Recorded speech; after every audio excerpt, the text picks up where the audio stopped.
Hebdo africain, notre rendez-vous hebdomadaire en partenariat avec le Timbuktu Institute. Chaque mercredi, nous recevons des experts sur les questions stratégiques pour le continent africain.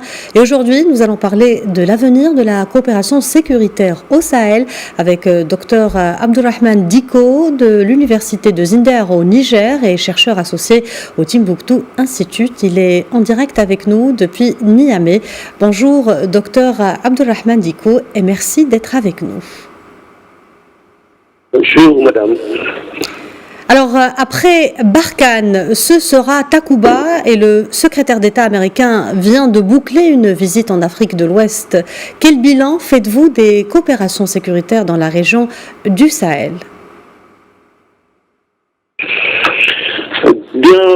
Le Sahel, entre mobilisation sociale et mobilisation sécuritaire, peine aujourd'hui à asseoir une ligne de conduite qui est censée lui permettre de ramener la paix et de garantir à la population sahélienne un minimum de conditions favorables à une émergence économique et politique.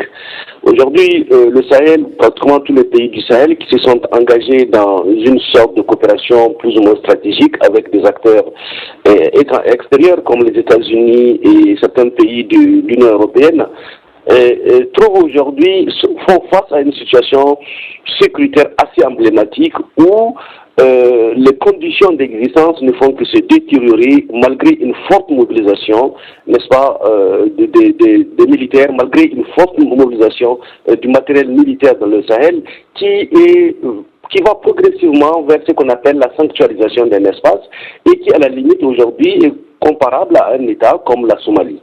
Donc, d'un point de vue stratégique, aujourd'hui, on peut véritablement retenir une seule chose, c'est que la situation sécuritaire au Sahel, malgré, si vous voulez, tous les efforts diplomatiques, malgré tout le système de coopération internationale installé dans cette zone, ressemblerait beaucoup plus, si vous voulez, à une situation, à un état de guerre où l'État peine à asseoir les conditions minimales, n'est-ce pas, d'une sécurité durable.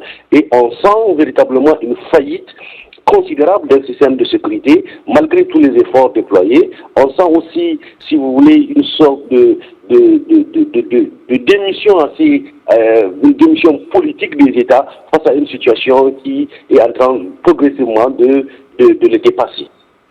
Très bien. Abdurrahman Diko, pensez-vous qu'il faut un changement de paradigme dans ce domaine au Sahel où beaucoup de questionnements sont soulevés, notamment avec les mutations géopolitiques en cours ?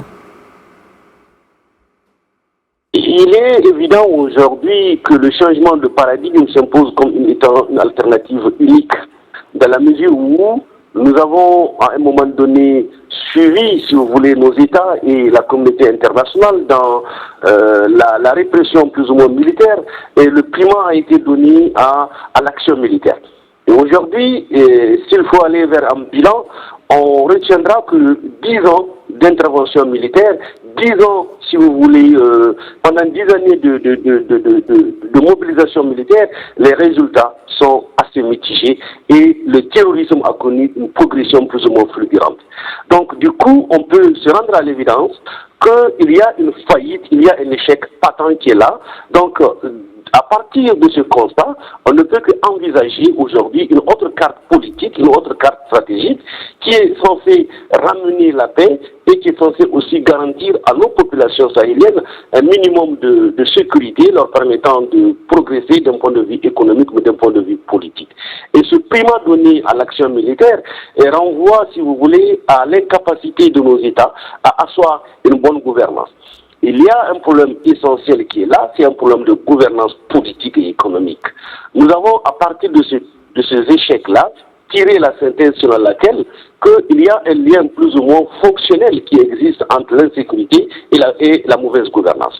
Donc s'il faut réellement changer de paradigme, nous allons partir à partir de ce constat-là pour envisager maintenant une nouvelle carte qui va nous permettre de créer les conditions pour qu'il y ait un véritable réajustement structurel de ces gouvernances politiques et créer les conditions pour qu'il y ait une sorte de dialogue plus ou moins, j'allais dire dynamique entre les différentes communautés, parce qu'il faut bien le dire, que si par ailleurs, par le passé, nous avons connu, si vous voulez, la progression de ces djihadistes qui arrivent avec un nouveau discours, et ce discours-là est fondamentalement posé sur le fait que l'État moderne conçu dans les États sahéliens est un État qui est une forme d'État qui en réalité encourage la mauvaise gouvernance, la corruption et qui débouche incontestablement sur le sous-développement. Donc ces groupes djihadistes aujourd'hui viennent avec un discours et avec des alternatives.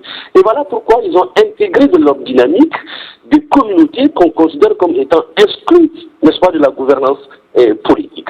C'est-à-dire ces différentes communautés qui... Oui. Docteur Diko, plus spécifiquement, que pourrait-on apprendre de l'expérience nigérienne en matière de gestion de la menace terroriste? Comment renforcer la résilience de ce pays qui a un positionnement central dans l'ensemble sahélien? S'il faut s'appuyer sur l'exemple du Niger, moi je pense qu'au Niger, il y a un problème fondamental qui se pose. C'est l'identification même des acteurs qui sont dans le conflit. Parce que si le Mali, par exemple, a véritablement identifié les différents acteurs, au Niger, nous avons un problème réel puisqu'on n'arrive pas à identifier exactement qui sont les différents acteurs qui sont dans ce conflit-là. Mais l'un de l'autre, il faut aller vers une alternative plausible. Moi je pense que le Niger aujourd'hui a tout intérêt à revoir un peu ce que j'ai dit tout à l'heure, la gouvernance politique. Il faut créer les conditions pour qu'il y ait beaucoup plus de rapprochement entre les différentes communautés. Il faut créer les conditions pour que le Niger puisse faire taire les velléités communautaristes qui sont récupérées par les groupes djihadistes. Et il faut aussi agir sur la résilience des communautés. Et agir sur la résilience des communautés passe par une prise en charge réelle, si vous voulez, des défis qui sont liés à l'accès aux ressources naturelles, à l'accès aux ressources économiques, à l'accès aussi à toutes les formes de services publics, de services de base, de services sociaux de base. Donc cette résilience-là, retrouvée, va permettre à ces communautés de faire un effort considérable dans la réinsertion, dans le système de production économique et politique du Niger. Docteur Abdelrahman Diko, merci d'avoir répondu à nos questions. Je rappelle que vous êtes chercheur associé au Timbuktu Institute. Merci, madame.